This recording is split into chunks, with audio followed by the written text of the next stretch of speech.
Hi, everybody, and welcome back to another episode of Made by Marymount, the official Marymount Athletics podcast. Today, I am joined by new head cross-country and track and field coach, Coach Kam Blanding. Today, Coach Kam and I discuss his journey to Marymount and his goals for the upcoming season. With that, let's talk with Coach Kam.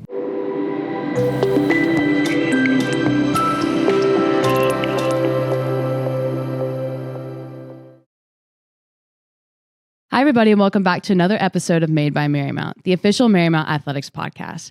Today, I am joined by the head cross-country and track and field coach, Coach Kam. Coach Kam, how are you doing today? I'm doing great. Thanks for having me. Yeah, I'm excited. So you, Coach Kam, are brand new to Marymount. What's been your first impression so far? You know, being on campus, now having all the students back, we're getting into the second week of class. You've started with your athletes. Kind of what's it been like, you know, the first 2 weeks here? Well, I guess it's a little bit more for you with preseason, but how has it been the first couple of weeks? Yeah, so I've been here for right around a month, and it's been amazing. You know, when I came for my interview and everything, it was so supportive from all the staff that I met, and the vibe that I got from the few students that were here was just absolutely amazing. And so, you know, once I got the job and I got here, I was just excited to get going. Obviously, preseason started pretty much right after I moved here. And so, you know, meeting those athletes and getting started was really exciting. Coach Max has been here for a while, so having him is a huge asset because he was able to really help my transition be a little bit smoother. And, you know, so getting them started is super exciting. They just had their first meet last Friday. It went super well. And, you know, right around the corner, track's going to start training. So getting with those athletes is going to be huge. The team is, you know, not massive by any means, but, you know, we have upwards of 40 plus kids. So it's just going to be really nice for me to get to know all of them and, you know, really kind of get things rolling. I feel like my head's kind of spinning sometimes, but, you know, I'm finally starting to get my arms around everything. And, you know, having the support system like Ellen and everybody else around me has been super, super helpful. And I just can't wait to get things rolling for the year. Yeah, so I'm excited, you know, to get to talk to you, get to know you a little bit today. So, you know, you are brand new to Marymount. Kind of tell me a little bit about your past. We'll start a little bit about your athletic past, and then we can talk a little bit about coaching. Sure. So I've been around running in general kind of my whole life. My older brother was a collegiate athlete. He did track kind of his whole life. So I've been at, you know, cross country meets, track meets since I was a super little kid. I did track meets when I was super little, did it junior high school. I ended up running in college. So I've been around the sport for a really long time. And, you know, in high school, I went to a really, really small high school, but I was pretty successful. We won 2 state championships, had a runner-up. I was all-state a few times. And so, you know, that helped me get to college and be able to run. And I was really thankful for that. And, you know, transitioning from my athletic career to coaching, I didn't necessarily plan to coach while I was in college. I was probably going to go more toward the kind of personal trainer route maybe. Mm-hmm. But my senior year, I got injured, and I dealt with injuries before, but started to get pretty serious, and I felt like I couldn't really contribute anymore. And so I talked with my coach at the time, who is now my closest mentor, and he kind of told me, you know, maybe coaching would be good for me. And so I interned with him. I tried it out, immediately fell in love with it. I got hired right after I graduated, and that was in 2017, and I've pretty much been coaching ever since. So you said that you moved to the area. Where were you before this? So I was in Danville, Virginia. So I was coaching at Averett University, which is another D3 institution. And that was the first D3 that I had worked at. I'd previously been at kind of the NAI level, the junior college level. And so it was kind of a shift for me going from those divisions to here. But now that I've been a part of D3, I really feel like it's the home where I want to be as far as athletics and what the D3 vision is and what the goals are. And I think it really aligns with who I am as a coach and as a person. I like that. So, you know, you are the men and women's, you know, head coach. So you coach both of them, both cross country and track and field. And so you're right now kind of in your cross country season, but as you stated before, and as we talked a couple minutes ago, you're getting ready to start a little bit with those track athletes. What is kind of like the training that these kids have to do? So obviously it's running, but like, what is the best way for them to be successful? Is it running? Is it lifting? Kind of what is the route that you think, you know, as their coach, that they should be taking to be, you know, ultimately the most successful, you know, athlete that they can be?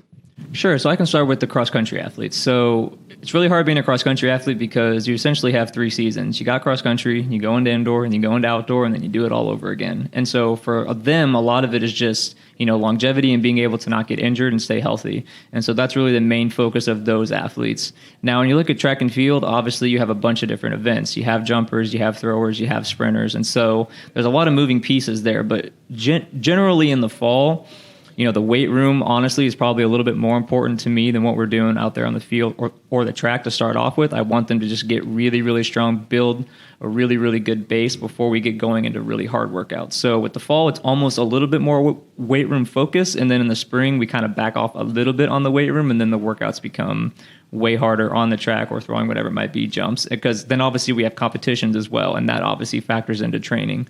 So for the distance kids, it's really just about not being able to get injured, because they're really taking a lot of pounding all year, and it's really easy to get burnt out. And so we have to be very cautious as coaches about what we do, and I think Max does an amazing job of that and knowing when to go a little bit harder, back off a little bit, and it works out really well. Track, it'll be interesting for me. It's really just getting to know the athletes, kind of finding out what their strengths are. Every athlete is unique about, what they're really good at, what they struggle with. And, Hector does a great job from what I've seen so far, and being able to work with him is really exciting for me. I haven't always had a strength and conditioning coach. So, I love being involved with that. And it's been really, really nice working with him so far. And I can't wait to do that with the track kids as well. And so, going back, coaching both men and women's team, women were very successful in track last year, Atlantic East Conference Championships, men also very successful. What is it like coming in, obviously that on the back of your mind, like, you obviously want to continue that, help the guys win. What is, that kind of like in the back of your head? Obviously it's like a goal that you want to achieve, and they've done it before. So, these people can do it again. What is that, looking like as a brand new coach coming into a program? Yeah. I mean, for me, it's definitely a motivator, and, it's really refreshing to come in and know that this team kind of knows what it takes to be successful and, how to win. And for me, I'm just trying to elevate that, right? So I don't want to be content with kind of just what has been. What has been great. We want to be even better than that. So that's just kind of my goal, is to take all the great things that have already been here already and just kind of elevate them. And I think I have a really good group to do that. And hopefully in the future, that just keeps building. We already have some pretty good depth right now, and obviously I want to build on that. But with the returners that we have and the freshmen that came in, I think we're going to make a lot of noise. And, obviously I hope the girls can repeat again. Guys have been chasing it for a little while now, and hopefully, that's going to be our goal, is to obviously win that for them as well. But it's really, really nice, because I'm not having to, kind of come in and hit a reset button or anything like that. It's really just taking all the strengths of the people that are already here and me trying to make them shine and just kind of build upon those. So. And so you said, or I think we talked a little bit before, cross country runners, most all of them, go into track, with the indoor and outdoor. What is the transition like from cross country to track? Because the distances events are a little bit different, obviously, than cross country. What is that transition like for those athletes? You, I'm assuming, did that at one point in your life. So you did it and now you're coaching it. What is that transition like? Is it easier? Is it harder? How are they able to maintain their best physical ability to continue strongly into track season, after running cross country, which I assume is a bit more mileage on them, Yeah, for most of them it is. And, the really important thing is having that much needed kind of downtime in between the cross country season going into indoor. And that looks different for everybody. Mm-hmm. But, there are kids who are going to stay pretty far distance when it comes to track. They might still do 5Ks and things like that. But of course, some might drop down and do 1500s, 800s. And that training is a whole lot different than what they were doing for cross country. So it's definitely athlete dependent. But the biggest thing for all of them is making sure that transition kind of exists. You can't push through and just keep training through cross country all the way to indoor. You're just not going to last. By outdoor, you'll be burnt out or injured. So really, it's just making sure that you have that transition period. And as long as you get that nailed down, you should feel refreshed and ready to go for indoor. And usually, cross country athletes have kind of that quicker startup, I feel like, for indoor and outdoor, because they've already had a season, versus track, where sometimes it might feel like it takes a little bit to get going. But the biggest thing is just making sure that their body is rested and kind of ready to go. And that should help them regardless of whether they're staying longer distance or going down to the more mid-distance events. So. And I think my next question can kind of relate to all athletes in a way, in hearing this from a coach. You talk a little bit about injury, preventing that. What is kind of, the best way to, rehab, stay away from injury in your eyes? Because there are so much on their bodies, running mileage and, and track, like throwing and all that kind of stuff. There's a lot going on and your body's taking a lot. So what is like the best, way, like obviously taking advantage of our athletic training, with the great trainers that we have in there, but what is kind of like the best way, maybe for them, but I think all athletes can kind of, take use of this question, but the best way for them to, stay healthy? I mean, in my opinion, it's probably just sleep. You know, there's a million things you could list, whether it's, you know, stretching, diet, all those things, and they're all very important. But honestly, I just think it's sleep. I think as a student athlete in college, there's always a million things going on, regardless of what sport you're doing, regardless of what major you're doing. There's always all these things stacking up in your day. And I think some kids, you know, worry that maybe their social life is struggling and they're missing out on things. And so they kind of push the boundaries and then they're not resting enough. So really, it's just rest. You know, the work that we do, regardless of what sport you're playing, is not where the, you know, improvement comes. It's not where the gains come. It's during the rest. So I think that's just my biggest advice is regardless of how you're, you know, taking care of yourself after, the biggest thing is making sure that you actually rest and sleep. And as long as you do that, I think you'll usually be okay. But, you know, you have to know your body and know like how you react to things. I mean, again, athlete is different, and coaches can see certain things, but we can't see everything. Mm-hmm. And so honestly, I think another piece of advice would just be communication with your coaches,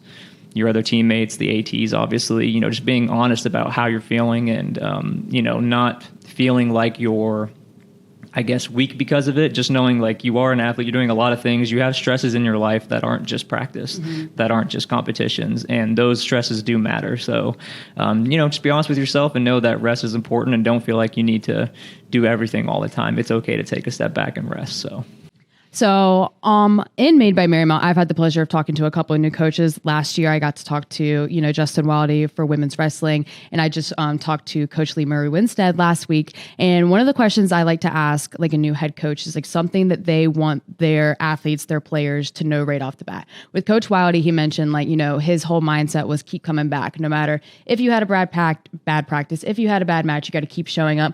And Coach Lee was like, you know, you want to be that leader for your team. You have to, you know, next woman up for softball. But kind of what is that message that you want your team, you know, to feel right off the bat, you know, coming from you? You are a new coach. You have new athletes in, you have returning athletes. You have some that are entering their last year of college athletics or third, second, first year. What is something that you want them, you know, to learn from you kind of right off the bat and then maybe build on throughout the entire year?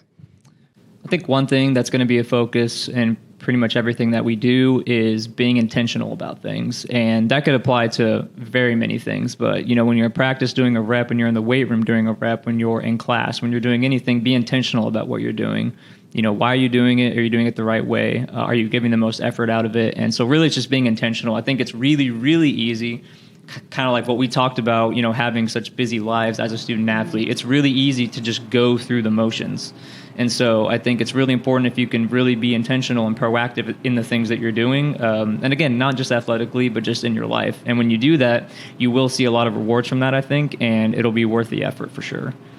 So as we kind of like tail end here, I got some questions for you that are a little bit more fun based that I consider them fun. You might not, but I do. When running, I think I asked Avery a couple of these questions last year. Are you a music listener when you run? Or are you like a sounds, like natural sounds kind of person?